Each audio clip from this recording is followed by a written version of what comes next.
السلام عليكم ورحمة الله وبركاته. بسم الله الرحمن الرحيم. ولا شيء ناس مع الأفريقيا هيدا ما أنت حارة بس مكرونة 1 2 3 أنا سكري halkan waxaan kusoo shiiday kamsar toon kaarot yaanyo basbaas wax walba isku soo shiiday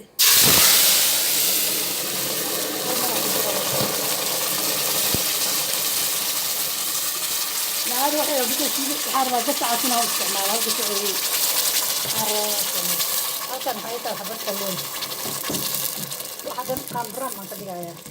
hal mar hadda saar dadka hadda ka diji waxa oo dadka emergency-ga fudud ee harkoonay oo waxa macmacaanka ka laba boona dhadhaan yar rabo dhowr xabo basbaas hadii ciyaal kula joogo basbaas waa ka badsan kartaa hadii ciyaal joogo laakiin maanta ciyaal shaqo kuma laabta baa baasta waa taasa si bariiska loo qaliyo maanta loo shiilaayo ni badan oo faraay furfur laga rabo furka ayada furfur la rabo in laga soo tuuro doonle insha Allah baastada tasax sidaas ay noogu soo karaysaa laba xab maraqdeega iyo laba xab reekaan ku daro xusbaa kuma daray waxaan rabaa furfur huurisa sidii bariiska la foornayna kale markaa insha Allah inaan foornayno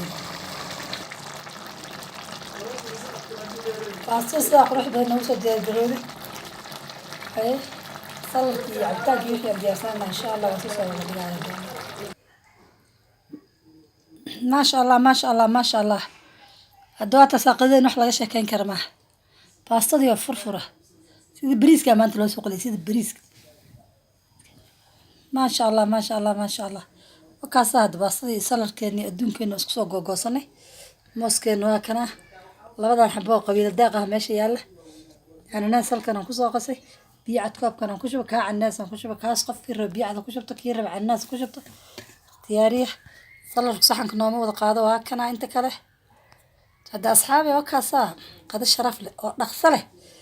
هذا كل شيء هذا كدجة هذا عنواي جانس كا وحشاني 8 دقيقة وقتها كان قاعدة أي هذا هدي عصب تاي سبسكرايب